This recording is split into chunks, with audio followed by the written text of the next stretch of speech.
Hey there, everybody. Welcome to this episode of the Higher Ed Geek podcast, episode number 47 with Brian Chaney. He reached out and we scheduled a chat a little bit ago. It was really nice to have him kind of seek out the show. He is a very self-affirmed and kind of passionate geek and nerd in his own right, and works at Smart College Marketing, the founder and CEO there. So he has relevant interests and shares his story and the things that he's into, and really how kind of social gaming has shaped his life and helped improve it and had a positive impact. So definitely love that. And just appreciate his time and all that he shared and him reaching out. So without further ado, here is episode number 47 with Brian Chaney. Longtime friend of the Higher Ed Geek podcast, Brian Leduc, has launched his latest project in the form of a course called Student Affairs Futures. Check out studentaffairsfutures.com for lifetime access to this growing resource on the impact of AI, changing demographics, and the future of work on the student affairs profession. Exclusively for listeners of the Higher Ed Geek podcast, he's offering a discount for the first 50 course enrollments. Use the promo code HigherEdGeek50, that's all one word, for 50% off the course. It's a $250 value, and prepare your career for the emerging future of student affairs ahead. Yeah, I mean, we'll start out as we always do. And, this is really also new to me with you reaching out. I appreciated that. And, to learn from my own satisfaction, edification, a little bit more about your background and your journey, and, also for our listeners, obviously. So, just give a quick introduction of yourself and how you got to be where you are today. Yeah, so my name is Brian Chaney, and I work with Smart College Marketing, but I've ran a marketing company here for 8 years now. I mean, it's funny. I went to college. I went to a private college back in 2000. Graduated with an English degree. Mm-hmm. Then went into doing surveys for Philip Morris for like 3 years. So didn't use my degree at all. And then really just had this passion for marketing and web and just all things web. And went to a company for a while doing their e-commerce, but then just had this itch to get started and do marketing for people. And I've been doing that, like I said, for 8 years now, just in a variety of industries. Well, and I guess, do you think the English major part of you, it's sort of a segue to the next question. I get, it's kind of where my brain went, but I know things manifesting in different ways. When I was growing up, I say this a lot on the show, I always thought I was going to be an author, but then I started blogging and contributing to other folks' sites and stuff. So it's I feel like I kind of scratched that existential itch that way. And I was in radio, TV. So I'm kind of doing audio stuff now. So do you feel if maybe that part of your college experience still kind of resonates with you, stuff that you learned or other stuff that you were involved in when you were in college, anything that kind of still comes up personally and or professionally? Well, I guess I can back up just a little. So what's funny is I am one of the things I gravitated towards your show is I am a geek, and I'm not like a Reddit level, number, finding symbols and numbers and stuff. I'm not that, hardcore. But, growing up, I love science fiction, love fantasy. And I got an English degree because I thought that I wanted to be an author, same thing. Mm-hmm. And what's funny is my dad is a computer programmer. And back when, way before Windows was even created, my dad was a programmer. And I realized that, as much as I love the media and I love science fiction and all that, at heart I'm a problem solver, and I kind of fought that going to college with an English degree, but in the end, the reason I love marketing is because it is problem solving. Now I still get my fix. I still go to every movie I want to see, and I still game and all that stuff. But at its heart for my career, I love marketing, and I love it because not because I love it because it is a problem solver. You're trying to get inside people's heads and make them do something. And it's hard. It's hard. You think you read a blog article and you think you haven't figured out, but it's just not that easy. Mm-hmm. So that's a little bigger version of my kind of journey. Well, I guess too, like when you're in college, I think because like usually like K through 12, like you're not really maybe exercising a lot of different like skills or interests or like those sort of things. And, you mentioned like just knowing like you're really, good problem solver, you enjoy doing that or, kind of, and all that kind of stuff. Like, cause I think college can help you like explore those things more or, just, just learn more about yourself and maybe try things and be like, oh, I like this, or this is too much of this or none of that, or I guess like the college ideal, just like exploring and finding yourself. Yeah. Yeah. And I think that through my college experience, what's funny is my English courses, I'm just a very stubborn person. And so I went through and I did not change my degree, but if I'm honest with myself, the English courses were the least interesting to me. And I wish I had changed my major because it was, the math and the science, that stuff I killed it on. I loved it.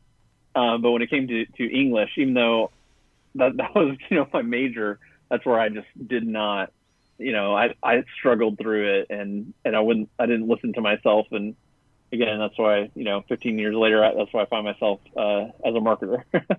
Yeah. Well, and I think that's what's interesting is like, I think it's something on a broader point and what maybe caused it, I'm not sure. But like, I feel like that's something that we've encouraged students of today to be a little bit more comfortable with in that journey of self-discovery is like, it's okay to change your major. Like, especially, it may be better to do it earlier than later, but, changing your major, like if it is making sure that you're, learning about the things that you're interested in and aligning more with the career goals that you have and all that. Like, it's like, maybe some people's personality is just like, whether it's stubbornness or it's like, yes, at times it may be very illogical or, irrational to change your major because it's like, well, I'm wasting time. I want to keep it on a schedule and those sort of things. But, I mean, that's, just kind of like how it goes sometimes. And maybe that's at least, it's like, you know what? Yeah, I'm on this path. I'll at least make sure that like the other classes I'm taking or other things that I'm getting involved in, at least are kind of, nourishing me or, kind of nurturing different interests or whatever. So, one way or another, can kind of work out. Exactly. And I wish the college I went to, it was a private college and they did not encourage us to do any internships or anything like that. I mean, none of my friends did internships, and I wish I had because that experience. We have interns come through our company, and it's so cool just to see them, kind of figure out what they like, and they get to do hands-on stuff. And again, I just wish that I had taken a internship at a ad shop or something like that, just to kind of get my hands dirty and kind of see what the real world was like. Yeah. Well, I guess, I mean, you're immersed kind of now in your current work and perhaps giving those formative experiences to other like college students or other folks, through those internships and stuff. So, the path that you led has brought you to where you are today. And you alluded already a little bit to the things that you kind of enjoy most about your current work. But I guess, like if there's anything that maybe is like an anecdote or an example, just like something of like, that you enjoy most about your current work or just anything that's kind of like got you excited, like that you're looking forward to or anything like that. Yeah, I think the technology is just incredible. It changed so rapidly. It changes so rapidly. We're seeing, Facebook and Instagram and other platforms just basically coming into their maturity still. And, if you look at the last, 10 years, Facebook is still so young. Instagram is a baby. And I love, watching them grow up. And as a marketer, seeing different ways that we can, use those tools and use them in a way that's non-intrusive so that, we're just kind of a part of the community versus, a outside attacker to the community. And just, like I said, just watching the way people think and what gets them to react is so interesting to me. There's a lot of marketing that you kind of learn where it's like, you do these 6 steps and then somebody buys a product, and it's just not true. Like maybe there are 6 steps, but those 6 steps change all the time. Mm-hmm. And you think about the way that you interact with the web, or even you think about your phones. I mean, 5 years ago, most people didn't have a smartphone. Maybe it's been a little longer than that. Maybe it's 6, 7 years now. Now everybody does. And so just, changing our messaging and how we work with marketing with the changing technology is just, I love it. And that's kind of one of the many things that I geek out on. Yeah. Well, yeah, it always kind of keeps you engaged and challenged. And because I think it's, print media or anything like that, it's like it's been around for a while, and I think people, it's like, if you're marketing, it's like, we kind of know how to, if you had like all the resources in the world, if you're really trying to like, get a certain result, you'd probably know exactly what to do with that. But it's like, like how you're framing it, like the new like digital platforms are like reaching a certain point of maturation, where I think they're figuring out how best to have like the user experience, but also like on the advertisers and like how can we make it work best for everybody, so that like users can maybe like opt in or out of certain things or certain way, like seeing certain things or anything like that. And then like I don't know, it is just very interesting. So I think it's like at certain points, like like how you're saying, like maybe start to literally think like, how do I like interact with things? It's like sometimes it seems so like irrational, like it doesn't make any sense what I do or don't click on. But at other times it's like I don't know. Yeah, I mean, certainly the advent of like social video, like something like that might be compelling. Of like, I'll probably watch something compelling, and like images. If it's good, I might not scroll past it, might linger, or check out, something. So, it's. Well, and if you even think about, Instagram and Facebook, they're very different. And I don't know if you use both. I know you're active on Instagram, but the way that people interact with each, even though they're owned by Facebook, is different. And so the way that you talk to somebody on Instagram is way, way, way different than the way you talk to somebody on Facebook. And again, just I find that fascinating. Yeah. Well, and I guess too, the idea that like, when you are getting social ads, they're attempting to be contoured to your interest, and it's like whole other conversation of surveillance or whatever. But it's like from a certain perspective, if it's done well, and again, that's where there's some values that you can like, be like, hey, I don't want to see this, sort of opt out of it or something. But in a perfect world, it's like, I'm seeing things. And I think that's what, when I was still kind of thinking through that, is like I'll stop on things because like it is like more catered to me. And it might be like, oh, I am interested in seeing, what's up with this watch, or what's up with this, because I've kind of been getting into like the, like style boxes, because I'm like, like I feel like I need some new clothes, and like, seeing now like different ones, they'll be like, oh, like our, angle is this, or we, do this more or that, So it's just really, that's what's great, because I sometimes see like billboards, and I'm like, I'm sure so many people see that billboard, but they absolutely have no idea how many people did, or how effective it was, or if anybody actually like did, took any action based on that billboard. Well, that's kind of one of my, schools. We talked to a lot of schools and in their marketing departments, and they really, we had a guy last week say, we put a lot of our money into radio because that's where the ears are for potential students. And like, I don't know about you, but I haven't listened to the radio in 2-3 years. Like I have a Spotify account. And but like there's those things like you're saying, you're alluding to, billboards, I can't count how many eyeballs or what actions were taken or all those things. But again, with digital being so new, while those things still work, people are just comfortable with them instead of, where again, all the eyeballs are on digital, right? People are still looking at billboards. People are still listening to the radio and all of those things, but they're just less effective, less quantifiable, but they're comfortable to a lot of people. Mm-hmm. And sometimes it can be like, So what are your goals? If it's just like, we want to raise awareness, that can sometimes maybe yeah, just be a hard thing to measure, but it's like a billboard would probably be very effective to build awareness. yeah. Um, But but but yeah. but if you think about the style boxes, which one thing that's interesting is Amazon is getting into that space now Mm, too. mm, Um, which again is just another interesting thing how the big uh, conglomerates just like eat up startups left and right. But the style boxes, like those are not through the radio. Those are not through billboards.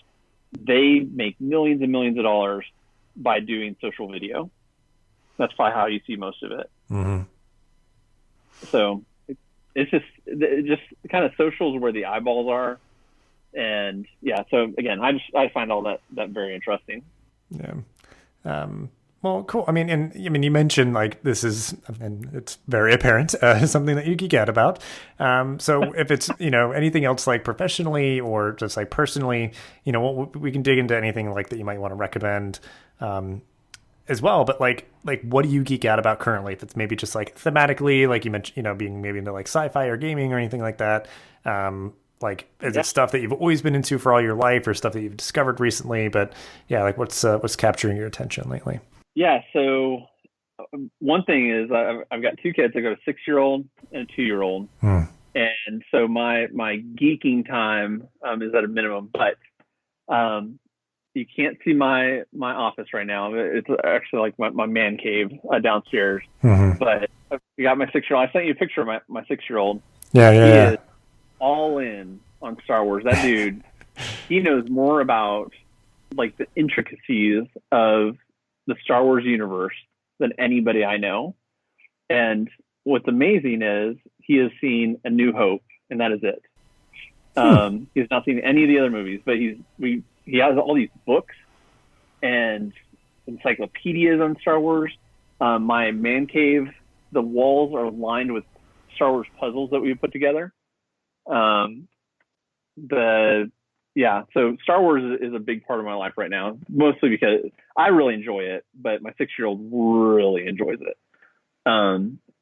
He asked me the other day, he asked me something about what, like Mustafar, which is where Darth Vader has his temple. Uh-huh. That he said it used to be a Jedi place. Like, what happened, Dad? And I'm like, I had to look at Mustafar because I didn't remember what that was. But that's just the way his little head works. But personally, I'm into all that, into the Marvel Universe movies. Infinity War, I'm very disappointed that was a 2-part movie, but I'm currently playing through Spider-Man on PS4. Yes. Trying to get that done before Red Dead Redemption comes out. I don't know if you're a PS4 gamer. Yeah. I do. I do. Like I cut my teeth on World of Warcraft. Mm-hmm.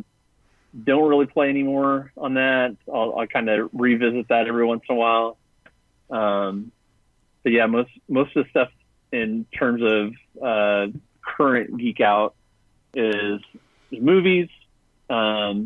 Watching through like Maniac or something. There's a new Netflix movie, TV show that's really good.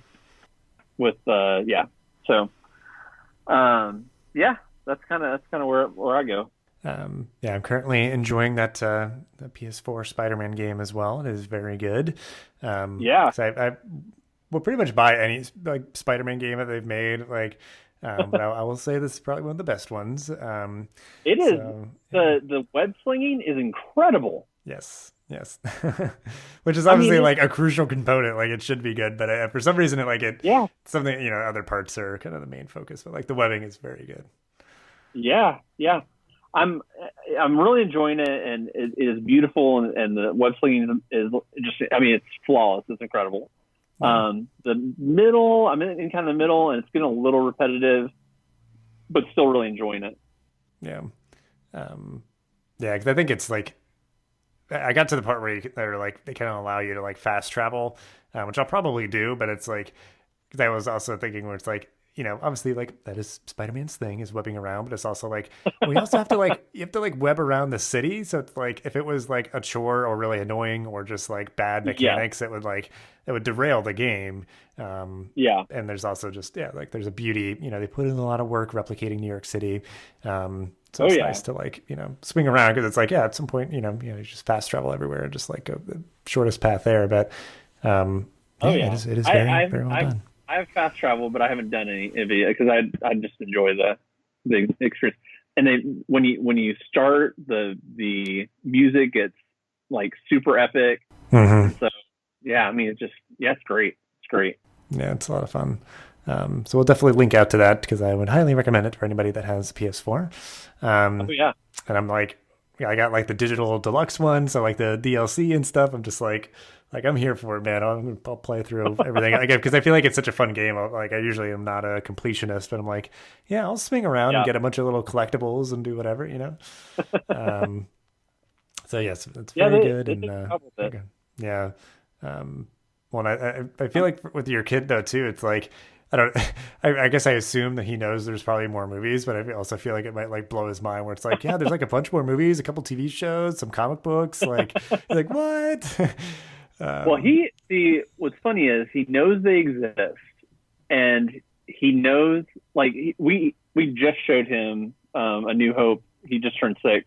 We just showed him New Hope, and and we just maybe protect him a little more than we need to, but just some of the like even in A New Hope, I don't know if you remember, there's a scene where it's very tame, but there's a couple scary scenes for a kid, like when Princess Leia is being interrogated and there's like that round monster with robot with the needle. Mm-hmm. So there's a couple scenes like that, but it's just funny. He'll say they're his favorite movies, but he's only seen A New Hope, and he knows the other ones exist because again, I guess it's cheating, but he's read these little kid books on that are about the movies.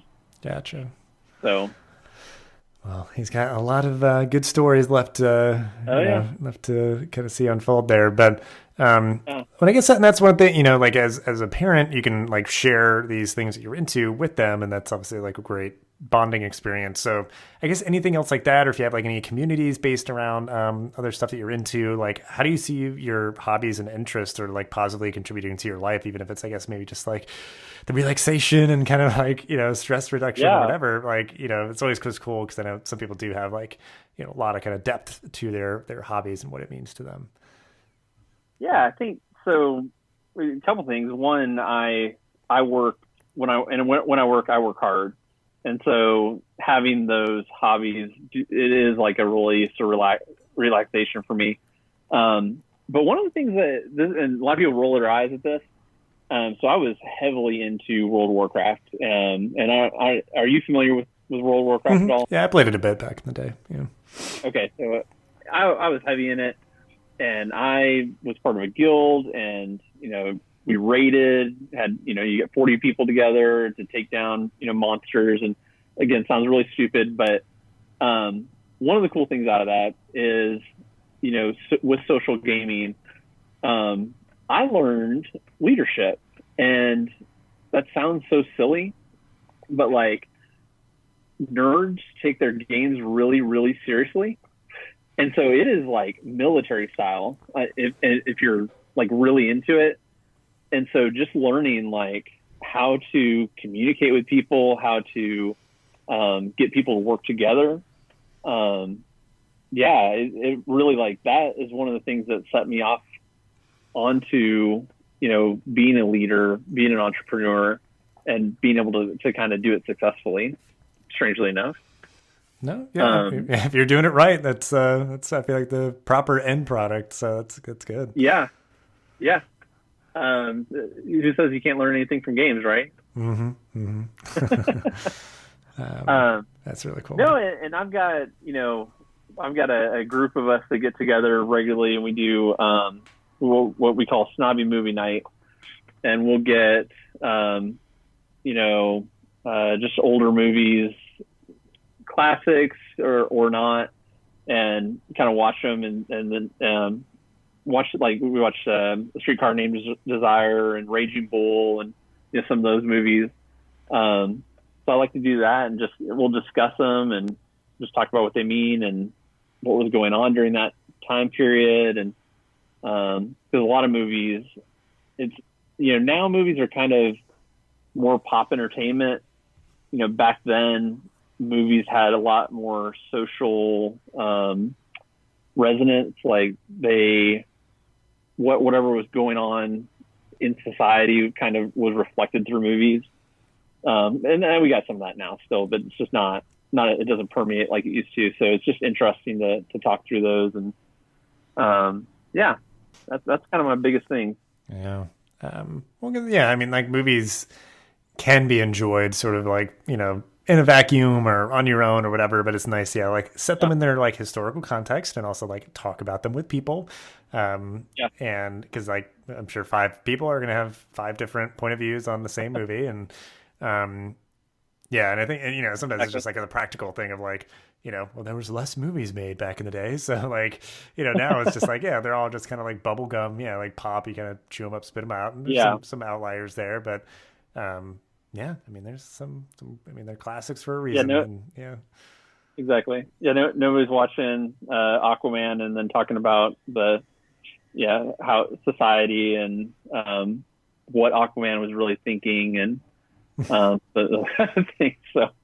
Yeah. Well, and then the idea is like approaching it and understanding and accepting it for what it is. It's like, this is just entertainment. Exactly. And certain times it's like, yes, because I always joke where it's like, I take my entertainment very seriously, and it's like, kind of this like, oxymoron or whatever. But like thinking critically about them, because like, I think, like a movie can just be entertainment and just be fun. You check your brain at the door and enjoy it. And then, but like, the good and the great movies are going to have a little bit more depth and meaning and, perhaps set in a certain context or just be like really visually interesting and, or just doing something like really creative with the medium, because it's like, yes, we have been making movies for decades. So like, please do something like, different. Well, that's right. I don't know if you listened to or watched Westworld. Did you watch all that? I've watched like a couple episodes. I think I had like a HBO trial that like lapsed, so I dabbled. Yeah. Oh, I can't dabble in Westworld. And then that's one where the first season was amazing, excellent, and really it just made a huge impact. And then I was very disappointed with the second season. It was just like complicated for complication's sake, which is kind of a typical Nolan move. So, but I'm excited about Game of Thrones coming out next year sometime. Excited about the conclusion.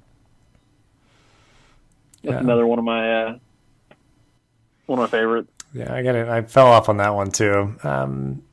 There's like you fell off on Game of Thrones. I did, yeah. Because I think it's part of it's like, again, like the access is like at this point I can and should pay for HBO, but I just had like all this other stuff that I was watching, so I think I like forgot that I fell. So it's like I'm also now like reaching like kind of my breaking point with some other shows. I think like a Westworld, like a Game of Thrones will probably fill those gaps, because I've like watched like Agents of S.H.I.E.L.D., Flash, Arrow, Legends of Tomorrow, Supergirl, like Black Lightning, and like all these shows, and it's like, well, some of those are getting a little bit long in the tooth, so I'll probably drop off those. But then it's like Doctor Who looks like it might be good again. I didn't watch that for like 3 seasons. So it's like I feel like I'm probably gonna replace, because I also just it's like acknowledging the lack of time and wanting to be able to balance work, video gaming, my wife, and like others. So it's like I try to fit the time, and like so, and just like almost like being like, I don't want to watch like 20 shows at once. It's like I want to try to like enjoy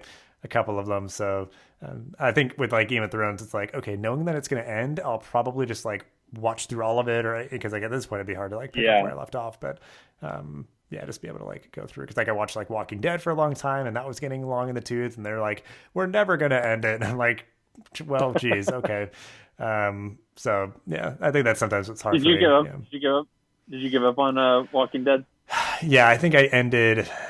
Like I watched the premiere where like Negan like killed a bunch of people, because I'm just like, that's not like for me. Like I don't because it's been on for so long too, it's like, you know, it's like a very severe term, but it's like torture porn where you're just watching people suffer for like an hour every single week. And I'm like, okay, maybe I'll come back to it again. Like when I know like this story arc is not just going to be like, no, it's going to be like 12 more seasons of people just like suffering in the wasteland. And I'm like, wow, okay. You know, like I was like, I need a palate cleanser. And I think like I kept up with it pretty religiously for a while. So I'm like, you know, I just needed a break, I think. Yeah. I've stayed up to date on it. But it is like it was a season of just part 2 from the previous season, and it was just excruciating. Yeah, because I think even like the Marvel TV shows and some of them, it's like if they don't know, like they don't know what kind of end they have in mind, so it's like okay, we have to fill story in perpetuity. Yes, but then also I think just like the angle that they take, like. Yeah, and even like the DC ones, like you mentioned, Flash and Green Arrow, like those, I enjoy those, but they all like blend into this like teenage angst, kind of soap opera, mesh. It just like you're saying, they don't have a arc in mind, so they're just like trying to keep it alive one more season. Yes, and it is very broody. I enjoy it, but I do want to kind of know, are we headed somewhere? And I'm curious because they're going to bring in Batwoman and Gotham into this like DC TV universe. So I think they'll probably have me for at least one more season of all these shows or something. But I still have to catch up on Supergirl. I got to put everything else. But now everything's coming back for the fall. So I haven't watched any Supergirl. I heard it's really good. Yeah. I mean, it's worth, and that's the other thing too. Like if you're binging it versus watching it week to week. Like I was able to partnering with Netflix, like the CW shows, like you can download them for offline viewing when they're on Netflix, which is usually pretty soon after the season ends. So when I was commuting, I was like downloading episodes, and I'd do like at least one each way, and that helped get through some of those. But so it's like trying to get creative, or like when I'm traveling, like preload before like a long flight or something. It's interesting for you to say it like that, because it's like our entertainment is like almost a chore to keep up with. Right. Like, well, I guess I can fit this in when I'm, working out, and then I can do this when I'm commuting. Yeah, that's funny. Mm-hmm. Like schedule things out a month in advance or something. Yeah. Just like I'll do a 2-hour block of this show here. Cause then it's like, that doesn't even mention all the like movies I want to see in the theater or whatever, Exactly. So and it's interesting. Yeah. Now that Movie Pass is gone. I rode that wave. Yeah. No, and I think, I was like tempted by it.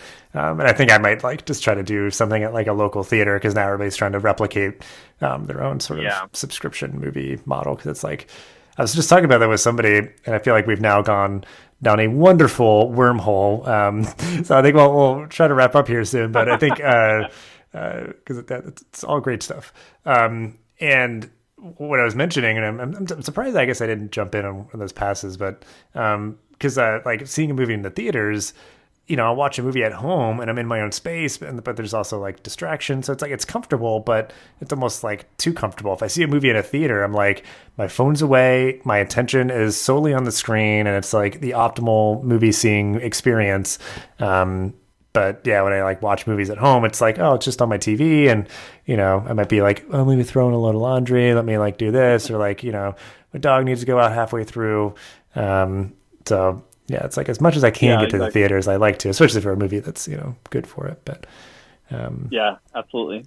But well, I guess on that point, we've talked our opinions about many things, so folks at least have kind of some little nudges on those. But I mean, like anything else, I think we've talked a lot about like movies and TV. So I don't know if you you mentioned Spotify. If you've got a good playlist that you want to recommend, or like podcast, or just like something that you're reading maybe. But anything else specific that you'd like to give a tip of the hat to that we could include in the show notes? Yeah. Well, I'll say I do a lot of reading, and most of it's boring business books. But I will throw out a book recommendation. There is a book from Jesse Eisler called Living with a Seal. Have you heard of this? I had not. It is so good, and I'm somebody that I do not, in my DNA, I do not have discipline, and like I have to work at discipline. And this guy, he's just rich, and has started all these businesses. And I guess he was bored, so he hires a Navy SEAL to live with him for a month and train him, and take him through all the training that the SEALs would do, runs, in the ice and snow, all that stuff. And it's a really good book. It's an interesting read if you grab it on Audible. He narrates it, and it's entertaining, but it's just really good to kind of just really learn how to push yourself and how to find discipline. Another really good book for anybody in the business world or in higher education is The One Thing. It's another one about focusing your energy, focusing what you do, focusing what you work on. I know in higher education there's so many different things trying to grab our attention, right? And there's all these departments, there's all these different areas that everybody needs something, right? And so what we end up doing is a lot of mediocre things. And what The One Thing talks about is, why do a bunch of mediocre things when you do one excellent thing, and just kind of put your focus behind that. So those are two great books if you're into like self improvement and just being more productive, and those are two big recommendations I'd have. Very good stuff. It tends to be what I read most of the time too. Rounding out all the nerdiness with some wisdom. Yeah. Good stuff. And anything else that you'd want to include in the show notes, just feel free to send along afterwards. I'm always happy to kind of just put a whole bunch of stuff down in the resources and show notes. But so we'll end the episode as we always do on an optimistic note. So what are what is something or things that you are looking forward to in your job, life, and or the world? Yeah, I am really looking forward to finding out more about the next Star Wars movie. I'm hoping they wrap it up in the clean up the mess that was episode 8. There's a lot of professionally, there's a lot of things I'm looking forward to. I just learning more, and there's just stuff that you learn that every day that is changing, and I just look forward to that period.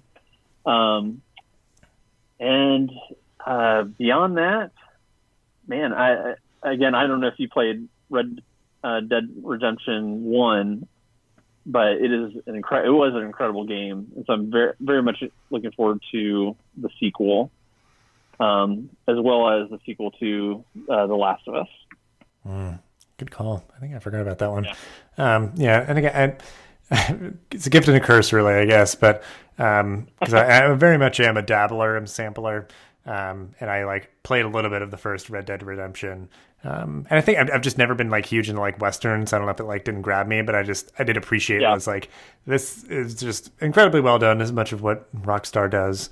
More a fan of Grand Theft Auto, but I think that's been long anticipated, and I did also really enjoy the first Last of Us game. The first Last of Us, I cried. like a little girl. I mean, it was great. Yeah. Yeah. It's very well done. Cause I mean, like, in its basic sense, it's just sort of like a survival horror, game, but it's like, it's so much more than that. Yeah. It's so well done. And it was like a great movie, a very long interactive movie. Which is what I love. That's like a really good time for me. Like I'm not as much into, necessarily like, competitive multiplayer stuff. It's like good, sit down, like single player story and stuff. So, I've got a couple of games on my list I got to get to in that category. So, just got to keep pressing through because I try to just like play one thing at a time. But, so I mean, all good stuff and some good stuff to look forward to and stuff you've recommended. So I appreciate you making the time and sharing all that you did. And we'll have ways to connect with you and stuff you do down in the show notes. So just thanks again, and just have a good rest of your week here. All right. Well, thank you so much. This podcast is part of the Connect EDU podcast network, bringing together diverse voices in the higher ed community. Check us out on Twitter at ConnectEDUPod or at connectedu.network. Thanks for listening to this episode of the podcast. Make sure to rate, review, and subscribe so you never miss an episode. Thanks again for listening, and we'll see you in the next episode of the Higher Ed Geek podcast.